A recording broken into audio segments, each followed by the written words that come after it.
Alrighty, ladies and gentlemen, we are back at it again with a video topic that you're all very familiar with because you've been seeing a lot of posts about people quitting various gacha games, moving on to others, uninstalling, especially with news surrounding titles like 11D Space, NTE, Arknight's Enfield, and how they failed to live up to player expectations by very large degrees. And that is about how WuWa is the one gacha that's gaining popularity while the entire space seems to be shrinking. And we got Vars 2 over here with some of the reasons for why in this 16-minute video. So why don't we go ahead and see, because this like ratio is looking absolutely majestic. He's probably got some good points to share. Let's go ahead, let's get right on into it. I know for many of you, looking at the title would give off the impression that this video is some gratuitous bias towards Blazing Kuro, and Is it not? Is that not what you're doing? I don't blame you for thinking that way, so to clear that up, let me give you a brief idea of where I'm coming from. I started playing gacha games all the way back in 2016, basically a decade ago, and in that time, I've seen the industry evolve from bottom-of-the-barrel mobile apps whose game quality was a pedigree below what most people would consider an actual game, to now being full-fledged mainstream titles that capture the attention of millions and millions of players around the world. See, this is how you say how long you've been playing gachas without sounding like enviosity. To say that gacha gaming has come a long way would be a laughable understatement. Yet despite that, the genre for the most part hasn't really been able to shake off their checkered past of being games that promise you so much, yet deliver so little. This game is the definition of promise so much, but delivered so little. I do think that's what this is. Promise so much, and then actually ruin the entire... Refresh it?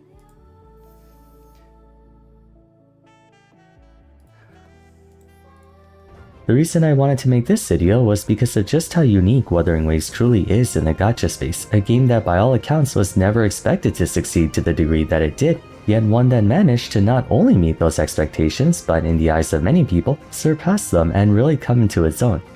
This is my personal take. I think Wuthering Waves actually ruined the gacha space. I think after its release, everyone's expecting games to be on the same level as WuWa, and they simply haven't been, and they've all died. If you want to call me a Kurobot or Kuroshill, whatever pejorative that suits your fancy, you're welcome to. But as the because people see a game, right? People know after seeing WuWa that a game can get better. And when a game makes no meaningful updates to become better in its first couple of patches, it's actually over. This essentially means that your game can release, and if your game isn't good by like 1.1 or 1.2, it's over. 10-year-long gacha player, I've seen many titles, and in my humble opinion, there hasn't been quite a story like this one. Several factors came into play that allowed Wuthering Waves to evolve past just being part of an endless catalog of so-called Genshin clones and become a brand worthy of its own recognition, which only makes this achievement all the more impressive when you think about just how poor of a start the game had. So for today, we'll be looking into how Wuthering Waves managed to succeed where the vast majority of gachas couldn't. Now that I've seen where AKE, NTE, and ZZZ are at, WuWa's poor start severely overstated. Think about it. If WuWa is bad, AKE and NTE are in hell. Like they are, like it is death's doorstep if WuWa's launch was bad. Dating back to first ever evidence of the game, we knew of Wuthering Waves back in spring of 2022 after looking at the first cinematics and teaser trailers of the game. Yet the game itself would not become playable for another 2 years. Normally when you reveal a game, you're placed on a proverbial timer of sorts, where you should release it shortly after in order to capture hype. And the Chinese government also has a similar thing where if you can only reserve, like, I think the copyright for a certain amount of time, and if you don't release the game by the time your reservation's up, then it gets like, you know, shit gets fucked up. So that's why some games, apparently in CN, that's what I've heard, they release like a bit underbaked and then get like fixed in like a version or two. On one hand, you want to give prospective players enough time to hear about the game, get excited about it, and maybe start looking more into it and whatnot, aka the build-up. But on the other hand, you take too long to release the game, and even when it eventually comes out, you'll run the risk of losing their attention. Exceptions apply, of course. GTA 6 has become a literal meme for taking forever to come out, but for everyone else, you generally want to publish a game within about a year. Let me think of a game that took too long to come out. I know. Enfield came out 10 years too late. Yeah, if Enfield came out 10 years earlier, it might have been considered an okay game. 2 years by anyone's standards was a bit too long for most, and a lot of people forgot the game altogether. Thankfully, because Enfield's gacha system, Enfield's expiring stamina, whatever system, Enfield's just systems as a whole look like they're from a game from 2010. Sorry, 2015. How compelling of a premise it offered, a hyper-mechanical reflex-based combat system that was more expressive and engaging, plus the somewhat more mature and darker aesthetics and themes the game presented, appealing to a more hardcore audience, it allowed for WuWa to develop a cult following of sorts. People This makes me think, maybe these games, maybe there needs to be an early access gacha game. who wanted to experience an open-world anime RPG with a more curated taste to it. The final post-beta was then made playable in early 2024, essentially revitalizing the hype, although it became clear there were some notable issues with the game in its current state. So this is my personal take. This whole like blackface that's on Rover over here, I don't know what else to call it. I don't know how much of this is from people literally playing on actual potatoes. Because Wuthering Waves had an issue on launch that other games didn't have for one simple reason. This phone or this device probably just couldn't run the game. And Zenless Zone Zero, a game with similar graphical requirements to WuWa, just wouldn't let those players install the game on their phone. Wuthering Waves didn't have those restrictions, and regardless of your device, you could install this game on your phone and try to run it. And so essentially, this just didn't meet the system requirements for the game. They still tried launching it anyways, and then it looked like this because they didn't meet the requirements. And so as a result, some games let you install it, some games didn't. WuWa was one of the games that let you install no matter what. And this is the issue. In my first video I made on the game, I talked about how, like most gachas, WuWa definitely had a lot of potential to it. A strong foundation with amazingly responsive and fluid controls, and the combat is still to this day one of my favorites out of any action RPG. However, from a point of substance, beautiful as the world design and scenery were, it didn't feel like there was a whole lot to the game. The bones are great, there just wasn't much meat on them, if that makes sense. Not just in terms of content, but even the world itself felt like there was so much empty space to it, hence why the thumbnail said not finished yet. I don't think 1.0 was that bad. I personally feel like it was just popular to shit on WuWa in 1.0 because, like, I'm going to be honest, I felt like the launch 1.0 map was kind of expansive. It was quite big. Like, so the whole, like, I guess not enough content idea, I didn't personally experience that. I had a wonderful time in 1.0. I'm just going to say that. I had a great time in 1.0. I had no reason to, like, quit or anything like that. I had fun the whole time. Maybe it's because I went directly into the TOA and was just, like, doing the end game the whole patch. But my playstyle was build my units, get them up to 70, 80, 90, and just grind TOA and characters every day and just have fun. That's, like, what I was doing.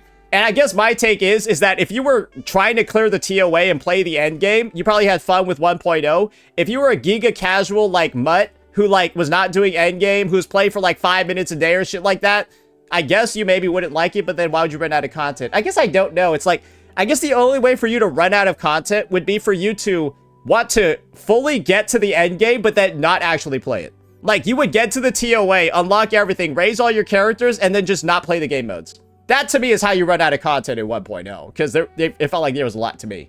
Granted, that's why it was in closed beta. It was still good enough to generate a ton of excitement though, thanks in part to the aggressive marketing of the game. If memory serves, at one point they had the entire Times Square in New York City rented out for a simultaneous ad across every screen for a bit. Oh, maybe he's talking about the closed beta. Pretty serious stuff. Now, I don't think I need to go too in-depth on the tumultuous maiden voyage of this game. Prevailing wisdom should be well aware of that. I'll be perfectly blunt. Based on how poorly everything ran in version 1.0, from the performance issues to players not even being able to open the game, to the initial story of the game and even ancillary components like the uncomfortably stiff voice acting and I think the main thing is that, yeah, Yay sounded like mad shit, bro. such, no one faulted you. Story-wise, I thought it was fine for a 1.0 story. Like, I didn't think it was anything that blew my socks off. I also didn't think it was anything giga bad either. Got to see Chameleon shit. That was fun. She called me the Seed of Fate.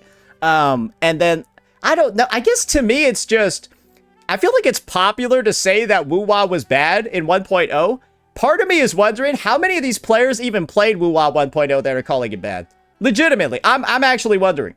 I don't think it was bad. I don't think it scores above like an 8 out of 10. I don't think it's below a 6 though. If you gave up on the game right then and there. By many objective metrics, Wuthering Waves was on pace to be one of the most disappointing releases of any gacha game, or heck, any large-scale game period. However, in a way this presented a golden opportunity. One of the most notorious flaws of the gacha industry as a whole is the rather remiss attitude towards damage control. Cynical as social media would lead you to believe, the overwhelming majority of gamers don't actually mind if developers make a mistake or screw up on something. What they do care about is what they do in response to that. How quick Ah, yes, the listening. So this is essentially how Kuro Games butt-fucked the entire gacha space. When they fixed the stuff that was wrong with the game and then recognized what players were upset by, and then this is where devs listen came from. And the idea is this. It's very simple. If your devs don't fix your game, it will now die. That's the new gacha meta. If there's something wrong with your game and you don't fix it expediently, your game will die. And it's really just that simple. That's why ZZZ is dying. Because you wanna know what the problem is? You fucked character balance in ZZZ, only Void Hunters are pullable, everyone else is dog shit. And they just keep releasing broken Void Hunters, and all the other characters are dog shit. And they've just been doing that since day, well, fucking 20, like day 120 of the game. AKE, people were saying, rework the game, fix the dailies, fix the fun, fix everything. Absolutely nothing. And then NTE, bro, people, maybe they'll fix it in 1.2, but this is the thing. People are already let down by AKE. They're already let down by ZZE, so they don't want to give other games a chance. If a game doesn't do a lot in 1.1, bro, people are just going to assume that the devs don't give a fuck and they're never going to listen. Are you going to wait, give this game more mindshare just to get let down again? No, AKE already did that by sending out 17 surveys in week 1, then implementing none of it. they are to mend. Like, I think that's probably the part that killed AKE the most. Them sending out 5 surveys in 1.0, asking what's wrong with the game, how to fix it, and then they implement nothing that the player sent them. Literally nothing. The error and make up for it. That to me demonstrated the It just feels like they're faking listening just to fucking lie to you. The like anti-WuWa. first and most integral aspect of Wuthering Waves, and by extension Kuro, how much they value player goodwill. Far too many gacha titles have a tendency to do nothing meaningful and wait for player discontent to pass on its own. Unfortunately, that ends up usually happening. Not anymore. Too many devs are seeing games die from a lack of listening. Gacha is not the same as it was before. Once or twice you might be able to, but do it enough times and player goodwill begins to erode, ultimately You only get 1 strike now. I think you used to have like a 3-strike policy. After AKE, I think every game only has 1 strike. Because I've been saying this. I've been saying this for the past couple of months. Trust in the space has eroded to levels that are unrecognizable from years ago. There are too many options, too many games to choose, too many alternatives. People are now going into every single new release with this mindset. If this is shit, I'm not gonna waste any more time on it. I'm just gonna go back to my game. I'm gonna go back to my main game. And for most people, it's WuWa or Genshin. And so people, bro, the fall off for NTE was faster than AKE. But I think NTE is a better game than AKE. But the fall off is faster because people know when to let go. People know when to abandon a game. People know when to drop a title. They can see the writing on the wall now because AKE fucking played that shit in 4K Ultra HD. What the writing on the wall for a dog shit game that devs are gonna ruin, that's what it looks like. Right there. And people see the signs coming when they don't get meaningful updates or changes within the first couple of days of the game launching. Resulting in a loss of optimism or long-term interest. Playing devil's advocate for a moment, I can sort of understand why companies don't really care to do much, if anything. Because they think you're retarded fucking idiots, right? And if you can still make money without doing anything or without implementing changes or doing work, why would you do work? Genshin has shown the gacha space that you can just capitalize off of the dumbest motherfuckers in the world, right? And then just put in no effort and still get money. But then Kuro came in, put in effort, made money, and then also made Genshin look really bad and set the new standard. And yet these other games want to take the Genshin tactic of making money. It doesn't work, you fucking retards, because Kuro ruined the gacha space. So like, get fucking, get updated. You actually have to work on your patches. I'm sorry, I know you don't want to. People complain every day like it's a sport even over the most minuscule things possible, but it's sort of like being a civil engineer. If you do your job... Dude, all I know is this dude's a fucking this guy has a civil engineering degree now. That's way too fucking specific. Right, no one notices or even cares, but if you do your job wrong, people can literally die. Not saying if you don't provide gamers with free stuff, they're gonna spontaneously combust, but how this ties back to Kuro is that they showed a willingness to do something that wasn't urgently demanded of them. Credit where credit is due, their fast response on performing damage control was commendable. Not only did they give players a lot of free stuff right out the gate, but they took measures to address the issues promptly. I mean, they had to, people literally couldn't log on to the game. But beyond that, they kept... So, let me give you a bit of a rundown of what happened during Wuthering Waves' 1.1 patch. Bro, the patch notes for this update were, like, insane. And this is what a game like NTE, AKE, whatever, they all needed this shit. Bro. I need to look at it here. Where are all of, like, where are all of, like, the changes? Wait, do they have the optimizations over here? Bro, adjustments and optimizations. Wait, no, they had an entire, like, goddamn changelog. Databank was level 21, so you could guarantee stuff. Oh my god, they fixed, like, export... Oh my gosh!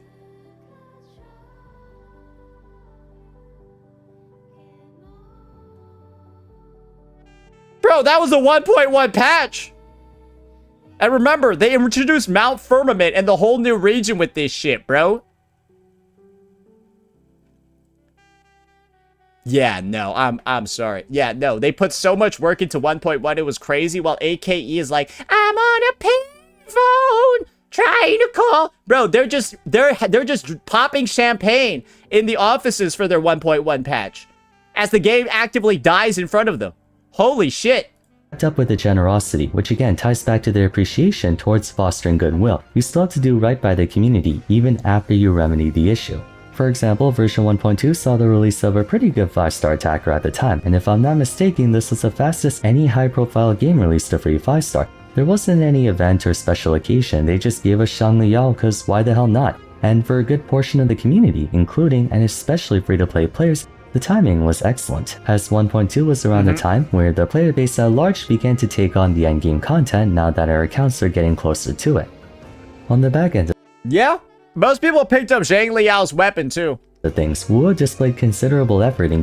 And this is the thing, 1.2 was their catch-up patch. 1.2 was basically the update where Wuthering Waves was like working towards 1.3, 1.4 in Renacida. And it was probably the most dead patch in the history of the game because all we had was like this Zhang Liao story quest and nothing else. Somebody said you had to play the quest to get him. Yes, you had to play a 2-hour quest over a whole 42-day patch to get him. If you couldn't do that, you shouldn't even be I don't even think you can play games. Like, bro, you should just become a comatose vegetable if you can't do 2 hours over 42 days. Yeah, I'm sorry, bro. That's like, yeah, if you can't do that, don't play games. Fuck it, become a hermit. Become a recluse. Giving priority to even the lesser cared for features, aka quality of life. Uncharacteristic of industry standards, Kuro developed a reputation for getting out new features and whatnot in response to player feedback, most importantly, in an expedited fashion. Just like any other title, on a routine basis they collect information and feedback via player surveys, but they listened too much, though, at one point. We might talk about that later. Unlike most of them, you can actually reasonably expect them to nail out any quality of life updates and stuff by the very next patch. For myself, as a gameplay yeah, so Kuro's had some times where they listened too much. Essentially, there were some patches like 2.4 and 2.3 which brought a lot of new players to the game, and those new players were Genshin Impact players. And the end result was that they put in a bunch of bullshit, goofy-ass minigame events that they never had in the game before, clearly prompted by awful feedback from dumb people. And Kuro themselves basically admitted that they were taking feedback from the wrong places. That's why the minigames stopped after 2.7. We had minigames only from 2.5, 2.6 to 2.7, 0 combat events, and then after that, minigames disappeared, and then combat events were back. I like the minigames? Great. Who asked? Centric player, if I were to list every single change they made to the echo farming system from start to present, there would be a lot to go through. Oh yeah, and we had no virtual crisis from 2.4 to 3.4. Yeah, we haven't had 2.4 to 3.5. It's been over almost like a year since virtual crisis, and I'm pretty sure that dog shit feedback has something to do with it. From loadouts to improvements to the farming and tuning system, and everything else in between. In the grand scheme of things, the game wouldn't be worse off without these features, but all the more reason why it's so meaningful. This was so embarrassing, it was unreal. Imagine WuWa just puts it in a random 2.1 patch what Genshin players have been asking for 6 years, and Genshin players still don't have this. People notice when a company goes out of their way for a game. It shows a level of dedication. It's been over a year, by the way, since this was put into WuWa. And commitment without any expectation of return. You may have heard of this word before, enshittification, a process by which a product or service begins to gradually degrade in quality while at the same time increasing in price. So this is Genshin Impact, Honkai Star Rail, and ZZZ. Just so you know. Yeah, enshittification is so real, and you can see it most importantly in Genshin's endgame, where it evolved from, oh, you can use your Hu Tao, Zhongli, Yalan, Jingqiu team. Bro, can that even clear anything?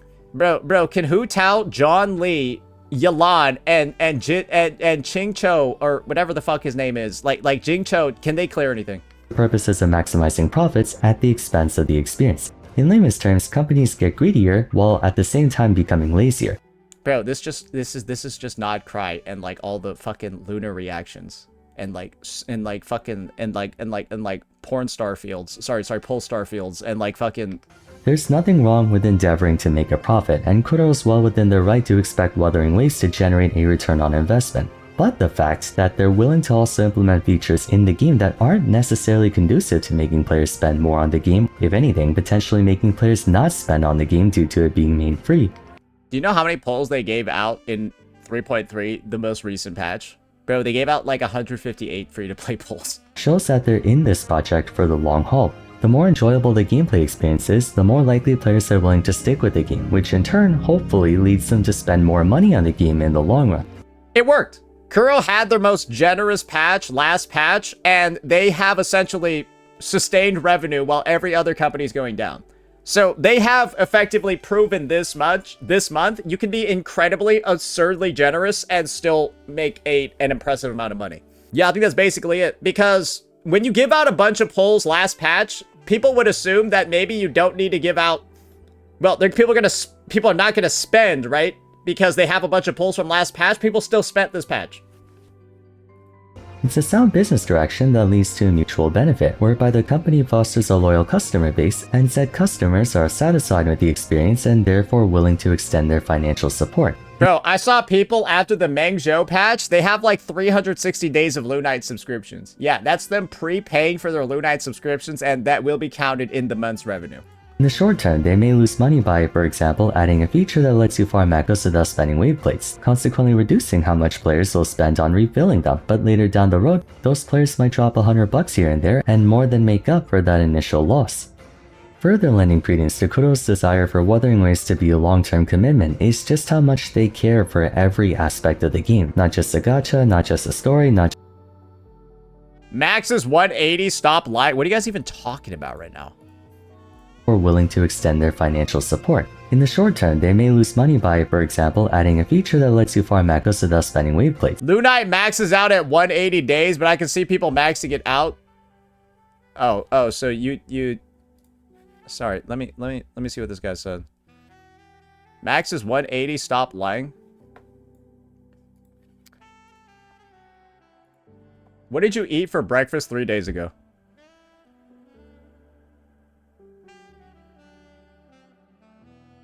You got 5 seconds to answer. Took too long. Consequently reducing how much players will spend on refilling them, but later down the road, those players might drop $100 here and there and more than make up for that initial loss. Further lending credence to Kuro's desire for Wuthering Waves to be a long-term commitment is just how much they care for every aspect of the game, not just the gacha, not just the story, not just the combat, not just the graphics, but anything and everything. As a result of negativity bias, among other things, people tend to judge the content of something by its worst aspects, and while by no means is WuWa flawless, not by a long shot, that they make an effort to cater towards all types of players. If your goal is to critique Wuthering Waves on its worst content, bro, all you can really make is an endgame video. That's kind of like it. The lore buffs to the 1 HP sweaty dungeon mains to the exploration fans and even the posters contributes to developing a strong loyalty to the game. Across my tenure of playing Gacha, I've always had this idea of, man, this game would be so good if only they added this or if they just did that. And I'm willing to bet folding money you've all felt that way once before. I don't really feel that with this game. To repeat, it's not perfect, there's always room for improvement, but take for instance the recent Edgerunners Collab. I think this is a very fair take. Yeah, I'm kind of just like, this is like your kid that's like got straight A's, does extracurriculars, doesn't get into trouble, doesn't need help studying, makes their own food and stuff, blah, blah, blah. They just do everything on their own and everything's working out. Do you like interrupt that?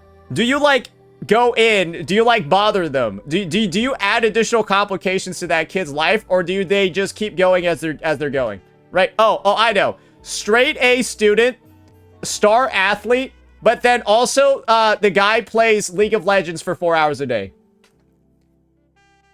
They're probably good, right? Like, you probably don't need to, like, interrupt that shit. You probably don't need to, like, you know, go ahead and, like, fuck with them, right? You're cool, right? You're good. That's kind of like how I feel about Kuro and WuWa, where it's like, yeah, they kind of just got their own little thing going. I'll just watch them, see what they do, see what they push out. If they fuck up, then yeah, we'll say something. But most of the time, it's, like, pretty consistent. So, like, why even bother? Why stress about it? This has to be easily the best gacha collab I've ever seen, bar none. I understand the initial— It's not even gacha collab. Everyone that sees, like, bro, I've seen, like, the collabs for fucking AAA games, bro. They put in, like, a handkerchief from, like, a different franchise and then call it a day. frustration. This is best collab in gaming. Surrounding the exclusive pull system and whatnot, effectively punishing players who pre-bought their pulls, or maybe the somewhat lukewarm— And no, by the way, this isn't the best collab ever. No, the best collab ever was when the fucking United States teamed up with Europe to kill Hitler. That was the best collab ever. performance of Lucy and Rebecca in the metagame, but insofar as the actual collab is concerned, they did not have to go as far on that as they did. A full interactive— That's the best collab ever, okay? storyline and even some further expansion on the Edgerunner story, whether it is or isn't canon and still makes us get some closure out of it. Normally when you see a collab story, it's abundantly clear the characters can't really contribute much if anything to the narrative because they're understandably from entirely separate continuities, but he's totally right here. The way that Kuro was able to write their story into the collab, or write the collab story into WuWa, was fantastic, but I don't want to give them too much credit for it because it's likely that the devs of Edgerunners were heavily involved and were guiding them into the most story seamless way to get that relationship going. seeing more than just the main character get to interact with the collab units in an organic fashion makes this crossover feel much more significant than simply, hey, look at these shiny characters. And this is the funny thing, bro, I don't even think the people that were featured in the Cyberpunk collab quest were even, like, that popular. I don't think Lene is actually that popular. I don't think Sagrika's that popular. I don't actually think, what's her name? What's it called? I don't think Lucilla's that popular. I think the most popular units in Lahai Roy are obviously Hiyuki, Imith, Mornier, and, maybe Luke? Maybe not, unless you're, like, gay. But, like, Imith and Hiyuki, nowhere to be fucking found, bro. And Lucilla was basically written out of the quest, too. Luke has a bit of a minor role, but, like, only for, like, girls and shit. But maybe he's there for the girls, right? But you get what's going on. They didn't have a lot of, like, the popular characters in the quest, which is kind of odd once you think about it. Which are, to me anyway, what most other collabs feel like. The fact that you're able to play this collaboration even after the event ends, in other words being a permanent aspect of the game, eliminates a major part of the FOMO that plagues a lot of other titles. Yep. It's for that reason I actually don't think collab characters should be tier 0, by the way. Lucy and Rebecca in their current state are perfectly competitive units. They're not game-breaking must-pulls, but in my opinion they shouldn't be, again. They're actually very strong. I don't think, like, people like to understate because they took a look at somebody's calc sheets. Guys, go play the fucking game. Stop looking at sheets. Because 99% of the fucking time, bro, you are not going to do what's on the sheet because the sheet is basically a machine pressing buttons to calculate how much damage something is doing. Are you a fucking machine that's gonna perform consistently every fucking time? No, bitch, you're not. You're not. Go play the characters and you'll see they feel fine, they feel strong, they feel good. The main priority of this game is to be sustainable in the long run. As collab characters, Lucy and Rebecca are only going to be here for the duration of the crossover, and so it would be very problematic if they were tier 0 because it forces players to spend money on the game. They're so unnecessary in their roles too. This is the funniest part, is that nobody in their right mind needs to pull Lucy. Because she's a spectro-heavy attacker, bro. Bro, you got Luke Herson, you got Zani, and you got Phoebe to do the job that she does. She's just so unnecessary, it's unreal. So she really shouldn't even be tier 0 as like a duplicate unit, effectively. She's effectively like a dupe unit. Even when they aren't willing or able to. There's a high chance those characters will never be made attainable again, so by making them tier 0, you're essentially holding players hostage and forcing them to pull for them. That's not necessarily holding people hostage, but it does create an insane amount of FOMO for a god tier unit that might never come back, and that's just not good design unless you want to be like a, well, you want to be one of those games. And by those games, we're thinking games from 2015, the low quality ones, that need to sell their characters using a bullshit tactic like power creep and FOMO instead of, oh, it's just because the characters are cool. It's not the focus of this crossover. The focus is to enrich the gameplay experience and to... And this is also the other thing. The characters not actually being the strongest ones ever make it much more viable for them to never run again. Who cares about a character never rerunning again if they're not the strongest characters? So it's kind of like they're just literally a vanity pool. Continue building towards the future of WuWa. That very focus on the future also paints a clear picture of Wuthering Waves' consistency. Another issue with games in the gacha scene is how inconsistent the developers can be sometimes. WuWa is not actually more generous for free-to-play than other gacha... Okay, this guy's just... Why are we showing retarded people today, Vars? Is that like... Points throughout the year where they do a great job on a patch and add lots of new content and maybe some free stuff. Yeah, we are showing retards here, aren't we? And events and whatnot. Conversely, there are other points where it feels like they just phoned it in for a couple of months. In fairness, some patches will naturally be more hyped than others, such as a cycle of any game, but once again you can see where Kuro demonstrates their effort and commitment. Even during the off-season, quote-unquote, they still focus on making good stuff for the game. Patches 2.5 to 2.7 were unfortunately a disaster though. Take the tail end of version 2. Ordinarily, the first half of a new version is full of excitement and... Okay, good. He's gonna cover... Great. I'm glad Vars is covering the 2.5 to 2.7 disaster. Novelty as we explore a new area and get to check out new gameplay mechanics and characters. By comparison, the latter half ends up being mostly filler until then, but I seem to recall more people enjoying the second half of characters like Augusta, Yuno, Volova, Chisa, and Galbrana equally as much, if not more, than the first half. There's never a dull moment with this game. Even the supposed dull moments carry the same quality and attention to detail as the good ones, and that's impressive considering we're now well into version 3. I think that's the thing. The characters were so good in the latter half of the 2.x arc. The patches being so bad while the characters and the story were good was just so surprising. I think that's the part that fucked with the most people, especially 2.7, where the story was peak, Galbrana and Chu Yan were peak, it was super cool, and then the actual patch surrounding 2.7 is like the worst thing we've ever seen. 2.7 is still the worst and best patch in the game. One of the best stories, the worst actual patch I've ever seen. Bro, the event tabs menu was like 2 things.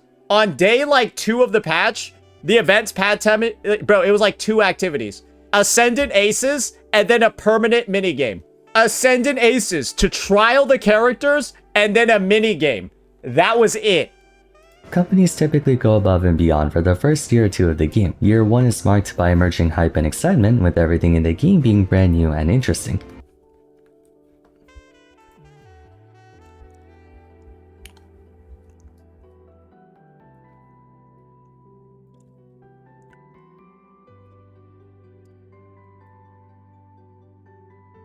That's year 1 of Arknights, I feel. I don't think anyone can look at this and like think, man, maybe this game won't EOS. I don't think this game makes it out of this year. Genuinely, I would be ecstatic if this thing EOS within a year. Ecstatic. I've never seen a game more deserving of death. Companies aim to make a strong first impression to gather a loyal following. By year 2, if the first year went well, that's when the game begins to reach a fever pitch. The game is a... This is the funny thing though, Vars. Wuthering Waves' first year, by your definition, only lasted like 6 months. Because Renacida launched in January of 2025, and then the game launched in basically June of 2024, May 22nd, 8 days, right? So it only got 6 months of 1.0, half a year, and then, well, went right into this 2.x that you're talking about. So WuWa speedran this too. Establish itself as a brand and begins to expand on once primitive structures and mechanics. By year 3, however, that's when you begin to notice a bit of complacency. Cracks begin to show, whether story quality, character power creep, things of that nature. Not that some degree of power creep isn't expected, that's simply an inevitable part of any live service game. But by then, the excitement of novelty, or honeymoon phase as we call it, has run its course, and players begin to grow more critical towards the game's shortcomings. On the contrary, because of WuWa's determination to be thorough with every aspect of the game, their reputation has only continued to mature over the years. Lahai Roi was even more explosive and expansive than Renacida was, creating... I think this is the thing. I don't know about this whole, like, 1, 2, 3 year framework that Vars is using to sort of describe the timeline of a game. I think that only applies to maybe Genshin Impact and potentially Honkai Star Rail, right? Where, like, think the 1, 2, 3, like, sort of, like, yearly thing where they take their foot off the gas pedal becomes very obvious between those two games. However, maybe that's just the Hoyoverse motto. The Hoyoverse meta. Year 1, exciting, all of that. Year 2, keep going. Year 3, foot off the gas pedal. I think that's just a Hoyo thing. Some of the most beloved and memorable characters we've seen to date. The world scenery and exploration have evolved to a point where you'd almost forget this was a gacha title.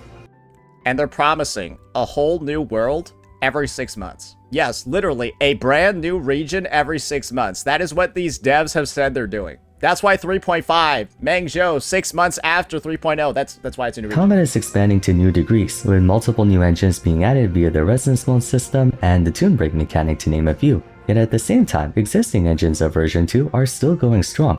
From a power scaling perspective, while older units are beginning to lose traction, altogether the game is moving at a pace that's digestible. Compared to other not all gas, no brakes, but somebody was telling me it's all gas, no brakes. Gacha games, WuWa doesn't impose the sense of urgency on you as much. There's always something to do in this game, and always something to look forward to.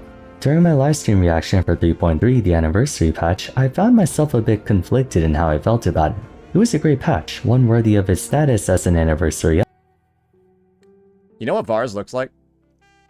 Vars looks like one of those, like, middle-aged white fathers. You guys get what I'm talking about, right? Maybe it's like, no, it's like one of the middle-aged white grandfathers. The grandfathers, bro. That's what it is. Those look like reading glasses. Imagine his hair was white. Imagine his hair is white. I'm just saying. He gives me it's like a comfort, homely vibe. But because I was so used to non-significant versions and other gachas having so much less, in turn making the anniversary patches look more amazing in relativity, I couldn't help but feel like 3.3 wasn't as exciting as I anticipated. 3.3 just did it. 3.3 was a god tier patch, but it did not feel like an anniversary because there was no anniversary vibe to it. But good god, it was a good patch. Not because the version itself wasn't good, but because Kuro puts in the effort to make every patch good in some way, shape, or form that kinda true. That it felt like we went from 90 to 100 instead of the usual 70 or 60 to 100. It just felt like a regular patch, yeah, because the patches are all so good. Think about it this way. One of the versions before 3.3 was 3.1. 3.1 had the previous title of possibly the best patch in the game. Because 3.1 was an insane patch too. That makes sense. All in all, the reason I have so much respect for this game and why I'm optimistic for its future is that for the first time, at least in my experience, we have a big box gacha title that's doing what everyone's been wanting big box gacha titles to do for 100 years. And it's making money doing it. That's the thing. It's making money and is very successful doing it. They're doing everything that people said Genshin should have done. They're doing everything that people said Gacha should have done. They're implementing all of this stuff, doing everything the players are asking for, and then also making money at the same time. So it's just showing that, yes, players were right all along, and Hoyoverse is just the most evil company in the space. Focusing on making a good game first and generating a profit second. Yes, they do try to generate profit. I'm not implying Kuro is this altruistic entity that doesn't care about what their bottom line is. But the approach they're taking to that end is why their popularity and reception continue to grow. Yes, you can make money and also be player friendly at the same time. Do you know this company called Costco? Some of you might not know what Costco is. If you don't know what a Costco is, you're like you're a second-rate citizen. I don't really know what else to say. Costco is essentially one of the most like budgetary stores that exist on the planet, where they're like Costco is player friendly. That's the best way to describe it. It's a player-friendly store where you're essentially able to get a bunch of shit on discount, get a bunch of services, blah, blah, blah, and stuff like that. And then they make money off of their memberships.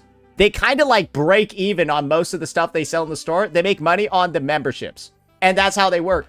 And they just keep growing, they have like certain profit goals and stuff, but they just keep going. And they're now one of the most beloved companies, I think, in the United States. Like straight up. I've never heard anyone talk shit about Costco. And I'm pretty sure, like, if somebody tried to assassinate the Costco CEO, they would, like, it'd be like the opposite of, like, that Luigi guy. They would, like, kill him in prison. Gacha games are notoriously short-sighted, hence their tendency to look like pump-and-dump games that suck your money for a year and then die out shortly after. We have seen it time and time and time again. An interesting premise marred by poor execution, questionable direction, and outright laziness and negligence. Is that the only game you're talking about, brother? To finally cross paths with a game backed by a company with a strong sense of dedication towards what's most important, the game, is ultimately why I believe Wuthering Waves deserves the success it has so far, and why I believe it has a long time ahead of it until proven otherwise. Wait, the guy's name is Mario, it's not Luigi?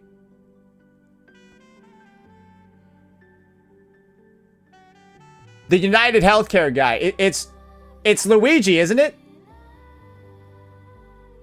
Call me a kuro shill all you want, it's not shilling when there's evidence to back It's Mario? Oh no. it up. I can't tell you how refreshing it is to see a developer that actually cares about the game past a year or two. Like everyone, I have my own grievances towards a number of things, but looking at the big picture, this game truly has defied everyone's expectations and shown us just how good a game can be. It's also shown us how bad a game can be too. I think that is currently the biggest mark that's being left on the space. Every gacha is being compared to this, and then people are saying, well, both these games are free. Why would I go play this other one? I could just go play this one. When it's a game first, and a gacha second. Nah, this motherfucker definitely he's been keeping up with the meta. Nah, I refuse to believe that this guy doesn't know about that shit. Nah, he's gotta know it right now. Bro, game first, gacha second is what the biggest grifters in the space have been calling Arknight's Enfield. These fucking grifting freaks have been saying that this is the game first, gacha second game. Hell no. Not even fucking close, bro. And anyone trying to communicate the bullshit that this is the game first, gacha second, you are on crack cocaine. Bro, how is Vars not getting the whole, like, Kurobot allegations, bro? Straight up, this guy's glazing more than I ever could. What do you guys think though? Do you agree with my stance on the topic, or do you believe Bro, I don't even say shit like this. Bro, what the fuck? This is way worse than me. overlooking something important? Let me know in the comments down below. Bro, I'm watching this guy get away with murder right now. All for today, so if you enjoyed the video, I would appreciate it if you could leave a like. Oh my god. I'm pissed. Anyways, awesome video by Vars over here. I'm just simply shocked, bro. Like, maybe I just need to talk in a nice, soft little tone like this, and I'll be able to say whatever the fuck I want. Fuck Trey Young!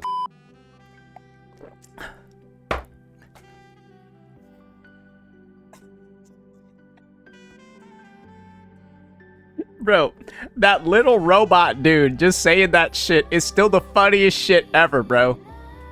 Bro, that... Awesome video by him. Make sure you like and sub. I didn't realize it was still recording. Peace out.